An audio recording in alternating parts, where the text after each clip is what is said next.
చెప్పినా కానీ అటు పోలీస్ కానీ రెవెన్యూ కానీ సివిల్ సప్లైస్ కానీ యాక్షన్ చాలా నామమాత్రంగా తీసుకుంటా ఉన్నాను. నేను చాలా సందర్భాల్లో ఆయన అడుగుతూ ఉన్నాను, క్యాబినెట్ మీటింగ్స్లో అడిగాను ఏం జరుగుతుందని.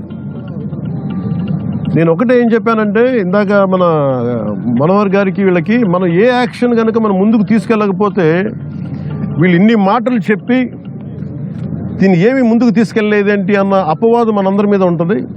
మన ఇంటెన్షన్ వేరు, జరుగుతుంది వేరు, మన యాక్షన్స్ దాని కాన్సిక్వెన్సెస్ సరిగ్గా వీళ్ళు సహకరించట్లేదు. ఇది ప్రజల దృష్టిలో పెట్టాలి. ఇది నిన్న ఢిల్లీ నుంచి వచ్చి అసలు యాక్చువల్లీ ఈరోజు నాకు ఈ ప్రోగ్రాం లేదు. నాకు ఈ రోజున నిన్న రాత్రి స్టెల్లా అనే షిప్లో ఇన్ని 100 టన్నులు పట్టుకున్నారు, పనామాకు సంబంధించిన స్టెల్లా అనే షిప్లో.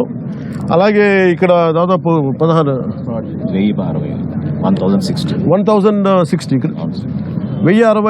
మెట్రిక్ టన్నులు ఇక్కడ పట్టుకున్నారు. ఇంత బలంగా సాక్ష్యాధారాలతో దొరికినప్పుడు దీన్ని ఎలా చేయాలని చూస్తే సమస్య ఎక్కడుంది అంటే, ఇది చాలా డీప్ నెట్వర్క్. ఇది నేను వస్తాను అంటే నిన్న రాత్రి కూడా నాకు చాలామంది ఫోన్లు చేసి మెసేజ్లు ఏం పెడతారు, మీరు రావద్దు సార్ ఇక్కడికి అంటారు. మీరు ఎందుకు రాకూడదంటే ఒక 10,000 మంది జీవితాలు అతలాకుతలం అయిపోతాయని. పోర్ట్ అనేది it is meant for exports. Kakinada port కానీ ఏ పోర్ట్ అయినా కానీ అనుమతి ఇచ్చింది ఎక్స్పోర్ట్కి, అంతేగాని స్మగ్లింగ్ కాదు. స్మగ్లింగ్ మీద చేసే విధానంలో కూర్చోబెట్టి దానికి పర్మిషన్, దానికి లైసెన్స్ ఇవ్వాల. లీగల్గా ఎక్స్పోర్ట్కి మాత్రమే ఇక్కడ పర్మిషన్ ఇచ్చారు దీనికి. కానీ వస్తే 10,000 మంది జీవితాలు అతలాకుతలం అయిపోతాయంటే నాకు ఒకటే అనిపించింది. ఇందాక లోపలికి వెళ్ళి కూర్చుంటే నన్ను ఎంత సహకారం లేదంటే నాకే, as a deputy chief minister of Andhra Pradesh నాకే సహకరించాల.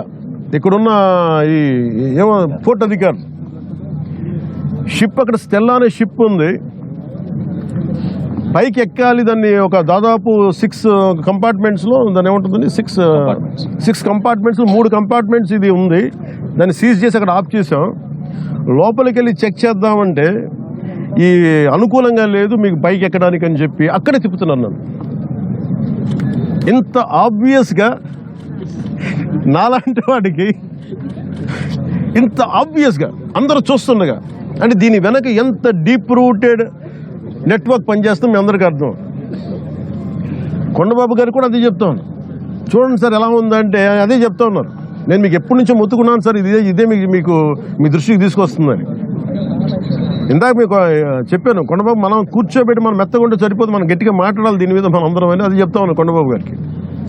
మనోహర్ గారికి ఆయన being a civil supplies minister నాకు ఏమి చేయాలి, నేను ఎన్నిసార్లు చేసిన యాక్షన్ ముందుకు వెళ్ళట్లేదంటే డిస్ట్రిక్ట్ సివిల్ సప్లైస్ అధికారిని పిలిచి నేను అడుగుతున్నాను రాగానే.